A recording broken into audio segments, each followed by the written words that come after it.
Welcome students. இப்போ நம்ம exercise 5.5ல் டர்னல் சம்மு பார்க்க போகிறோம். இந்த சம்மை கண்டிப்பாக நம்ம பப்ளிக் எதிர்பார்க்கலாம். பாருங்கள், ஃபார் எக்ஸாம்பிள் ஆல்ரெடி நான் ப்ரீவியஸ் வீடியோவில் பிரிட்ஜு சம்மு கொடுத்துருக்கேன், அதை பார்த்துக்குங்க. கண்டிப்பாக அதில் அந்த கொஷின் எக்ஸ்பெக்ட் பண்ணலாம் பப்ளிக் கொஷினில். இப்போ இது வந்து டர்னல் சம், சரிங்களா? இப்போ என்ன கொஸ்டின் கேட்குறாங்கன்னா, ஒரு மலையை குடஞ்சி ஒரு டன்னலை உருவாக்கிட்டாங்க. அந்த டன்னலோட வித்து கேட்குறாங்க. என்னென்ன கிவன் இன்ஃபர்மேஷன் கொடுத்துருக்காங்கன்னு பார்த்தீங்கன்னா, அந்த டன்னல் இருக்குங்களா, அந்த டன்னல் வந்து ஃபுல்லாகவே ஒரு ஹைவே, அந்த டன்னலுக்குள்ளே ஒரு ஹைவே வந்து போடுறாங்க.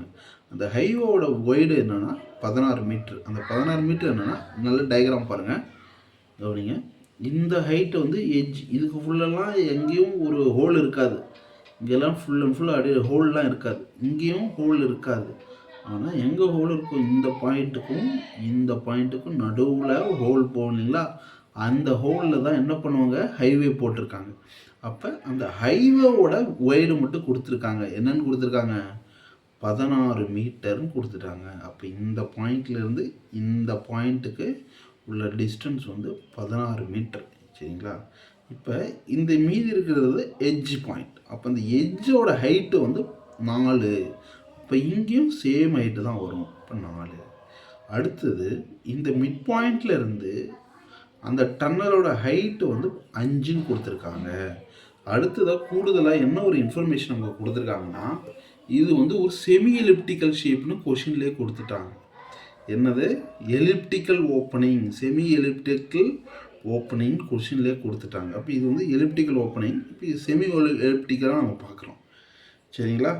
அப்போ எலிப்ஸோட ஃபார்முலா என்ன, x² divided by a² plus y² divided by b² equal to 1, சரிங்களா? இப்போ இந்த ஃபார்முலா வச்சு தான் இங்கே ஏ என்ன, பி என்ன, எக்ஸ் என்ன, ஒய் என்ன, எல்லா இன்ஃபர்மேஷனையும் நம்ம செக் பண்ண போகிறோம், ஓகேங்களா? இப்போ இங்கே எக்ஸ் என்னவா இருக்கும் அப்படின்றது தான் கொஸ்டின், சரிங்களா? இப்போ கவனிங்க, இப்போ டயக்ராமுக்கு வாங்க. இந்த பாயிண்ட்லேருந்து அந்த கருவுக்கு, அதாவது அந்த டன்னலோட ஹைட்டு, இந்த பாயிண்ட் டன்னலோட ஹைட்டு 8 அப்படின்னு எனக்கு 4ன்னு எனக்கு தெரியும், ஓகேங்களா? இப்போ இந்த சென்டர்லேருந்து இந்த பாயிண்ட் வரைக்கும் உள்ள டிஸ்டன்ஸ் என்ன, 8. அப்போ இது வந்து எக்ஸ் ஆக்சிஸ், இந்த ஹைட்டு வந்து ஒய் ஆக்சிஸ். அப்போ எக்ஸ் ஆக்சிஸ், ஒய் ஆக்சிஸ். அப்போ எக்ஸ் ஆக்சிஸ் 8, ஒய் ஆக்சிஸ் 4, சரிங்களா? ஓகே. அப்போ இந்த பாயிண்ட்டு வந்து எலிப்டிக்கல் ஷேப்பில் இருக்க ஒரு பாயிண்ட்டு. இந்த பாயிண்ட்டை நான் வந்து இங்கே டினோட் பண்ண போகிறேன். அப்போ எக்ஸுக்கு பதிலாக 8, ஒய்க்கு பதிலாக 4ன்னு கொடுக்க போகிறேன். இப்போ என்னது, 8² by a² plus 4² by b² equal to 1 அப்படின்னு எனக்கு கிடைக்கும், சரிங்களா? இப்போ நெக்ஸ்ட்டு பாருங்கள். இப்போ இங்கே ஏன்றது என்னவாக இருக்கும், எலிப்ஸில் எப்பவுமே ஏன்றது என்னது, இந்த சென்டர் பாயிண்ட்லேருந்து எலிப்ஸ் ஷேப்பில் வரும்போது இந்த 0க்கும் இங்கே பிங்கிற பாயிண்ட் இருக்கு இல்லையா, இதுக்குள்ள டிஸ்டன்ஸ் தான் இது a,0னா இது என்னவாக இருக்கும், -a,0. ஏன்னா ஆரிஜின் வந்து 0. அப்போ இந்த டிஸ்டன்ஸ் ஏ, இந்த டிஸ்டன்ஸ் ஏ, அப்போ மொத்த டிஸ்டன்ஸ் 2aன்னு இருக்கும். இப்போ இந்த டிஸ்டன்ஸ் 0லேருந்து இந்த எலிப்ஸோட ஹைட்டு இருக்கு இல்லையா, இப்போ இது வந்து செமி மைனர் ஆக்சிஸ்னு உங்களுக்கு தெரிஞ்சிருக்கும் இல்லைங்களா? அப்போ இந்த செமி மைனர் ஆக்சிஸோட டிஸ்டன்ஸ் தான் 5 மீட்டர்னு கொடுத்துட்டாங்க, சரிங்களா? அப்போ பி தான், இதை வந்து தான் நம்ம பியாக எடுத்துக்குவோம். இந்த டிஸ்டன்ஸ் ஏவாக எடுத்துக்கும் போது இந்த டிஸ்டன்ஸை என்னவாக எடுத்துக்குவோம், பின்னு எடுத்துக்குவோம். அப்போ பி இது அங்கே 5. அப்போ 8² by a² by 4² by 5² equal to 1 அப்படின்னு எடுத்துக்கிறேன். இப்போ இங்கே பாருங்கள், 8 ஸ்கொயர் பண்ணால் என்ன வரும், 64. a² ஈக்குவல் டு 4 ஸ்கொயர் பண்ணுங்கள் 16, 5 ஸ்கொயர் பண்ண 25. இது எப்படி, இதெல்லாம் 64 பை a² ஈக்குவல் டு 1/1.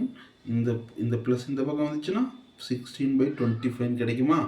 இப்போ இதை கிராஸ் ப்ராடக்ட் பண்ணின்னு இங்கே என்ன கொண்டு வந்துடுவீங்க, 64 பை a² ஈக்குவல் டு 9/25 கொண்டு வந்துடுவீங்க. சரிங்களா? இப்போ இது எப்படி எழுதலாம்? இந்த 9/25 ஈக்குவலுக்கு இந்த பக்கம் வந்துச்சுன்னா 25/9. அப்போ 64 × 25/9 is equal to a square அப்படின்னு கிடைக்கும். சரிங்களா? இப்போ 64 எப்படி எழுதலாம்? இந்த ஸ்கொயர் இந்த பக்கம் வந்துச்சுன்னா ரூட்டாக மாறிடும். 64க்கு ரூட் எடுத்தால் 8, 25க்கு ரூட் எடுத்தால் 5, 9க்கு ரூட் எடுத்தால் 3.